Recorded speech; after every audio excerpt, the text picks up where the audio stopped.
All right, guys. I hope you've been having a good time tonight. Maybe you got yourself some bourbon, some whiskey, maybe a beer. Something to chill out. Nightcap. Be like in bed by 10, but maybe a little bit later. Maybe you're staying up for the midnight snack. Maybe that is your whiskey. But hopefully you've been having a good time with me, and we're gonna step it up a notch once again. We are going to Division A. This time we got Stepdads facing off against Hippity Hoppity. So, draft has begun. Let's jump on in to see what's going down. So, bands are flying fast and furious. We got the Genji band, Rainer, and Asmodee. So, what's interesting is that if you watch the Western Clash at all, you would know Asmodee made no appearance whatsoever. Additionally, there is at least one team, I think it's FWC Esports, who are top contender in the Storm division. And FWC Esports, well, they were running Asmodee, and their personal take was like, if they don't see any Asmodee at Western Clash, they know that it's probably most likely not the right way to go. So they are going to be probably dropping Asmodee at some point, so I would expect other teams to eventually follow suit as well. We got the Garage coming on out, and I expect some CC crowd control, maybe a Sergeant Hammer pickup later on down. The Decker Kane with a Urel. This is a very nice powerhouse combo picks coming out from Stepdads. And see what they pair with. So Hammer is still a possibility on the side of Hippity Hoppity. They can pick up, I guess, Malfurion, maybe Stukov. They're going to go with Kel'Thas and Karazim. So there's one thing about holding picks later, and then there's another thing about picking heroes that probably aren't going to be picked. So in the case of Karazim, odds are Karazim was not going to be picked, which means that they might just be trying to hold and hide what their last two picks are, and not so much that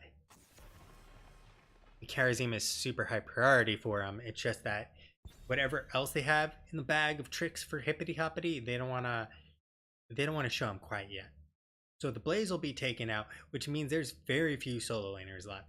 You're likely going to go with Sonya, who gets stunned on out of her Whirlwind from Urel, which makes it a little bit easier for her to deal with, and Phoenix will be final ban for Hippity Hoppity. I like this ban because they have already chosen one of their ranged damage, which obviously reduces their pool, but they have yet to choose any on the side of Stepdads, which means Phoenix would have been a very likely choice, and a choice that I'm actually surprised we have yet to see tonight come out at all in 4 games. And finally, we're going to get the Jaina and Johanna. I like this. It's a little bit of a response and a little bit of a just generally good hero in my opinion. The biggest problem for the Jaina though is really the Kel'Thas, in that Kel'Thas will be able to outrange the poke of Jaina, which means that really what you're hoping to do as a Jaina is to interfere with Garash's attempts to come on in, interfere with Karazim dramatically by really dropping damage if he comes on in, and really dissuade him from continuing to be aggressive. Finally, that Johanna, who is able to escape the throw, escape the slow, and escape the stun of Kel'Thas. But there's now Junkrat and Sonya in the picture, and Junkrat can basically set up a throw for a Garage. But we're going to get a Maiev coming on out here. First of the night, and what's interesting is the fact that how well she did. She was the highest win rate hero in Western Clash. And basically, if I'm gonna highest win rate hero of popular heroes, other than maybe Malfurion, who actually had a 68% win rate. Now, Malfurion only had a 57% popularity. Maiev, on the other hand, had a 92% popularity and was in 164% of her games. In the final pickup is going to be really nice. Now, I'm expecting Warden's Cage here in because of the fact that they have a Jaina.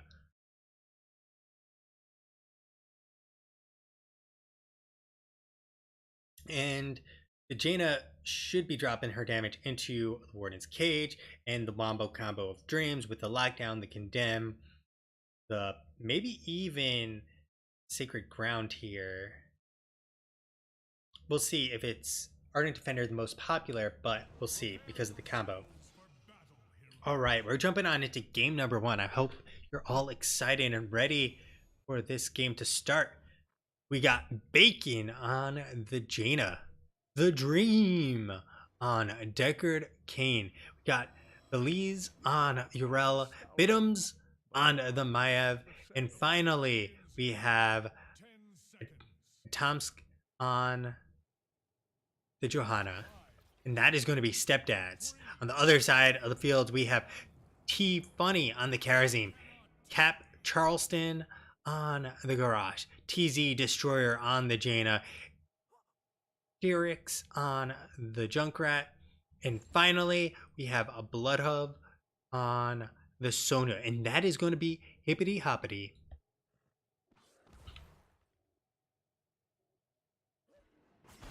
So we're going to get the traditional start to things going here. 5 potions ready to go, letting them rotate and keeping Deckard able, well, to be full health here.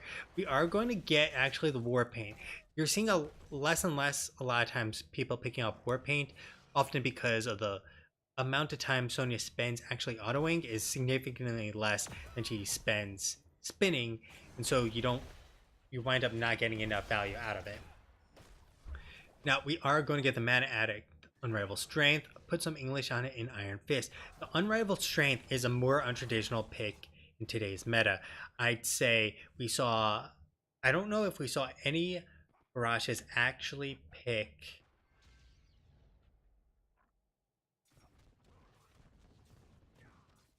I don't know if they picked any throws. We saw one throw, Unrivaled Strength, the entire time at Western Clash. That puts it in perspective of how few people actually pick Unrivaled Strength now, and that's out of a lot of games. That's out of 42 matches played. So, yeah, not very popular. Now, Sonya on top doing her best, holding this lane. She shouldn't have to be too concerned. Like, Belize is not going to be sieging like a monster. It's Yrel. The biggest problem is that Yrel just does enough damage to push back a lane. On the other side, we did have Hold Your Ground chosen. Fingers of Frost. We have the Sapphire coming out as well. We have the Marad's Insight and Naisha's Memento.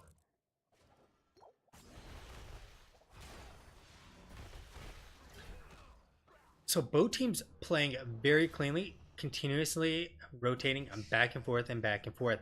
Jaina is the major wave clear here. A Junkrat isn't too shabby, but he is not quite as major. Dirix did pick up Taste for Explosions, which means that as the game goes on, Junkrat will keep hurting more and more. And should they make it to 20 and he picks up Cannonball with Endless Nades, that's a lot of damage going to be dropped onto that front line.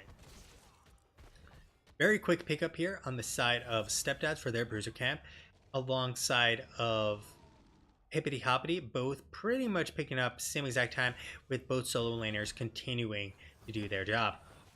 Now, lane is pretty much cleared on both sides, and either team can decide they want to get on the point, which it looks like, well, Stepdads have literally no qualms about starting things off here, and they have already started it off pretty good. At 13, we got very nice scroll coming on out.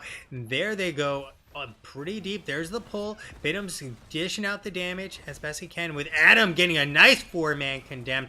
The flame strike trying to keep him pushed back, but it's not going to be good enough. Bacon coming on in tow, and everyone loves the smell of bacon except for Hippity Hoppity.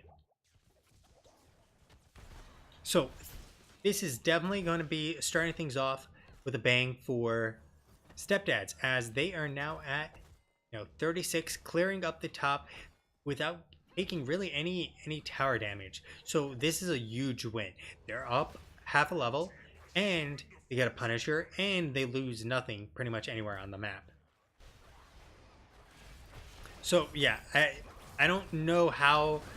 Oh, Captain Charleston taking a lot of damage once again. Bidums has nothing to fear because Punisher is here. They need to be careful. I mean, Bloodhove. Ooh, Bloodhove getting pulled back into the blizzard. Adam coming on in. And that is 2 quick kills for Stepdads. I mean, I hope they're the good kind of Stepdads, but right now, Stepdads are looking like they're beating them like the red-headed stepchild.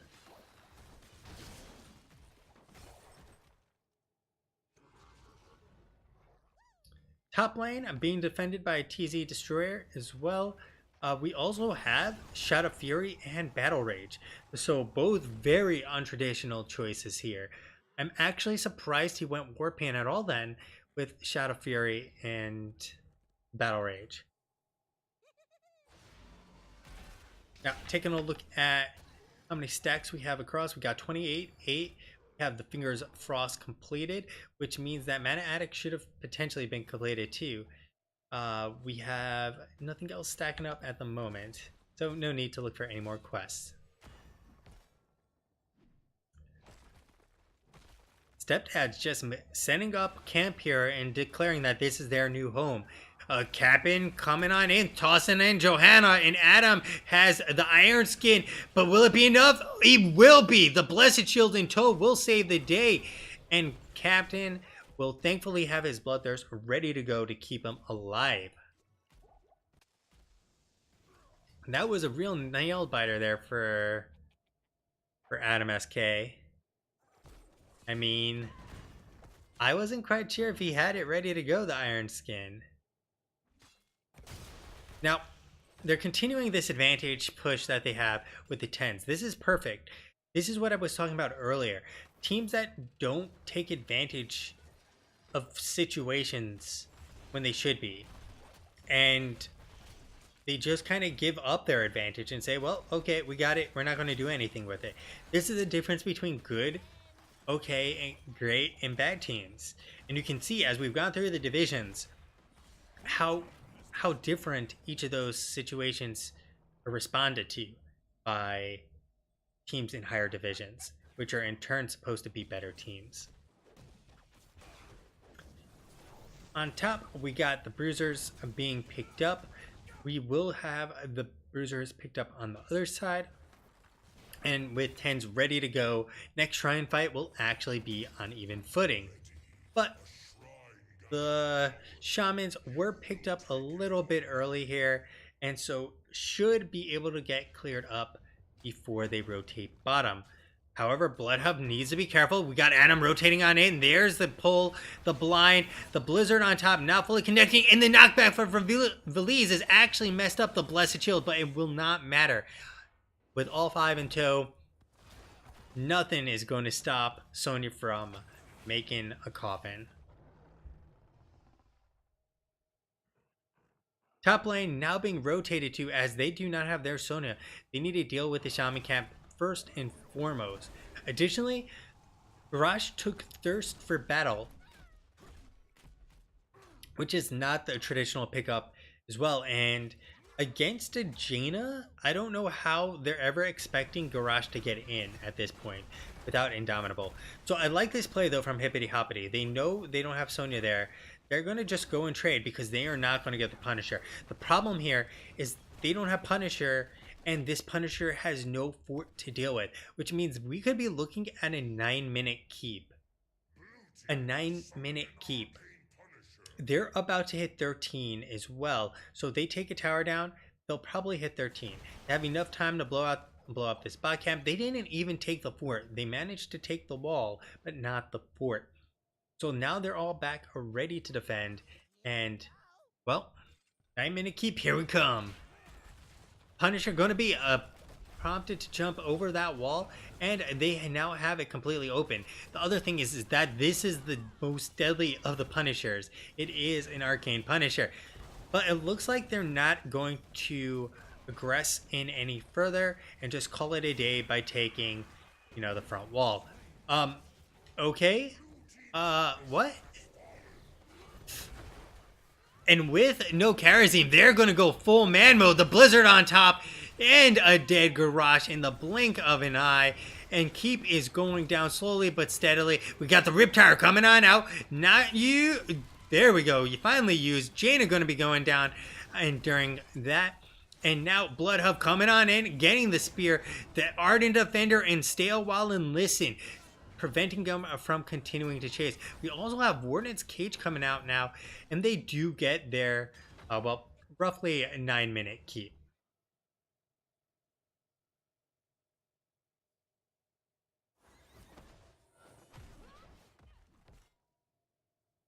So, Stepdads just vastly outplaying Hippity Hoppity right now. Between the draft and their decision making, just working out for him a lot more. I mean, the combination of the two generally will result in such. Entire team rotating up. There is no route to come up there. There's the route.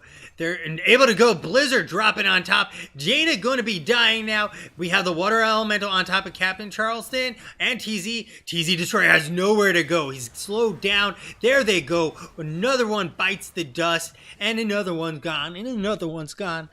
Another one bites the dust.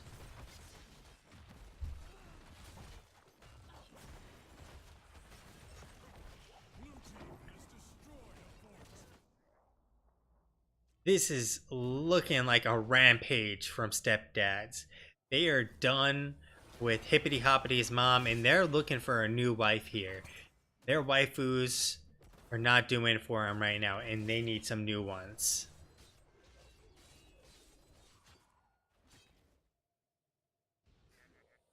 T-Funny, they're rotating for him. They are rotating for him. There's nowhere for him to go.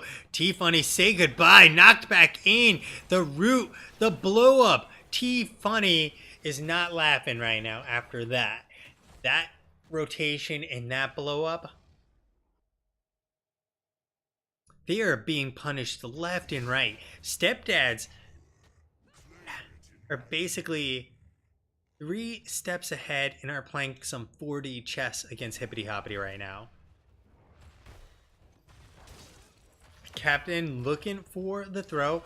Iron Skin will be popped, and with Hold Your Ground will be able to be available more often.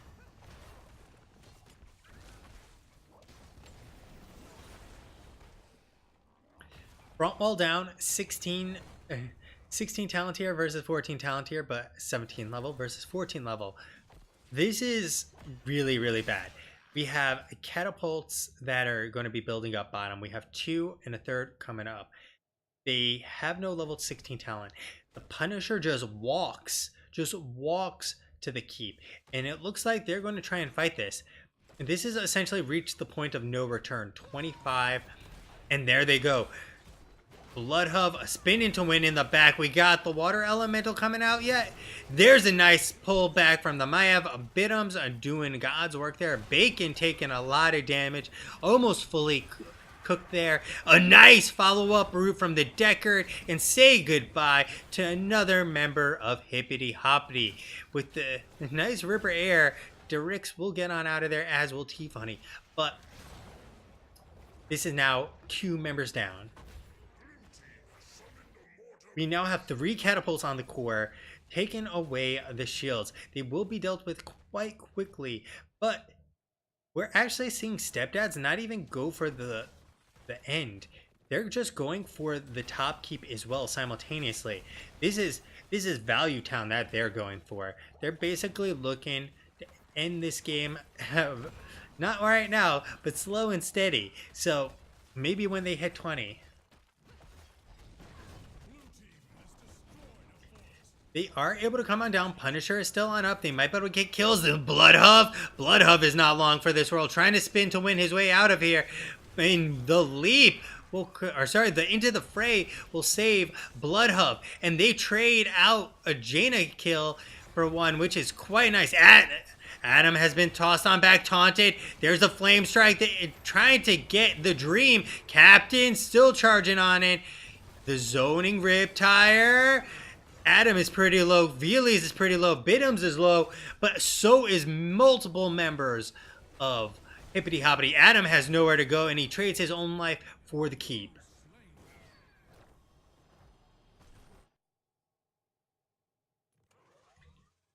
So 19 to 16 finally has arrived, and if I'm Stepdads, I'm perfectly okay with losing 2 members there. They have to go through four before they get to a keep. Although they need to be very careful right now. This is the full 5-man rotation, but they have spotted this out and they are leaving. So 20s are around the corner. Keeps are all down. They can basically booty rush this thing and still take it. They get a kill, and with a Johanna Urel, like, this is a brutal combo. Both of these heroes basically are unkillable between the Ardent Defender and the Iron Skin. And remember, he has Hold Your Ground. So Hold Your Ground is increasing it by 30% and reducing the cooldown. So yeah, more Iron Skins. And we'll have those catapults pushing across every lane. You have 2 in the top, 1 in mid, and 2 in bottom, with it being cleared up by Stepdads to force the rotation. Additionally, this is really nice. They're forcing the rotation in the bot lane and the next objective in the top lane, and it is also an Arcane Punisher. So as they rotate down, should the Shrine become active, they will be in a positional advantage. Additionally, they can set up in a bush, which I think is exactly what they're looking for. Set up in a bush, and well, they can bush king someone, or in this case, they're just looking to hit 20, which they are going to get very, very shortly. There we go. There's the 20s. There's the insane power spike. We get the bottomless flask. We're going to get the Seraphim. We have the Shadow Orb Vengeance. Let's see. We also have Winter Mute, and finally, no choice yet for, there we go, Blinded by the Light. So Blinded by the Light is definitely the safe choice if you're ahead and they're not actually killing you. Because if you're the one who's not going to be going down, Blinded by the Light will save your team. I really like the positioning here. They know they have to rotate up, and they can come at them like a bat out of hell, hopped up on Mountain Dew. Oh, here they come, Bloodhub. Okay, Adam just walking away. They're just going to walk away. I'm not sure why, because they're going to have to fight for this. There's no way they're not fighting for this. I guess at this point they also have already set up.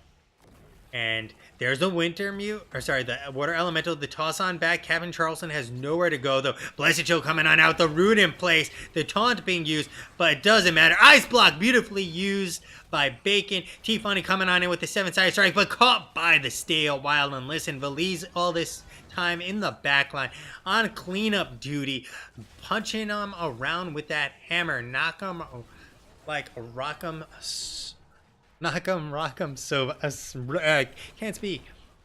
Sock'em, rock'em robots. And with that, 3 members are already down for the count, and the 4th about to join them. Very nicely done, as they will be marching to the core, and with that, that'll be GG.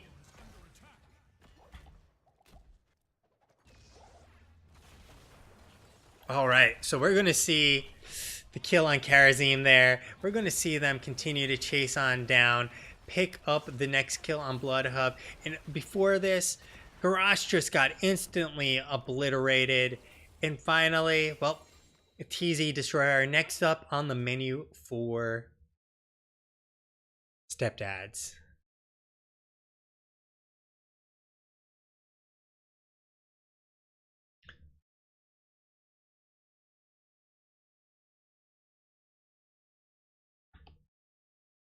All right, so taking a look at some of these damage numbers, we got 49k, 43k, 33k.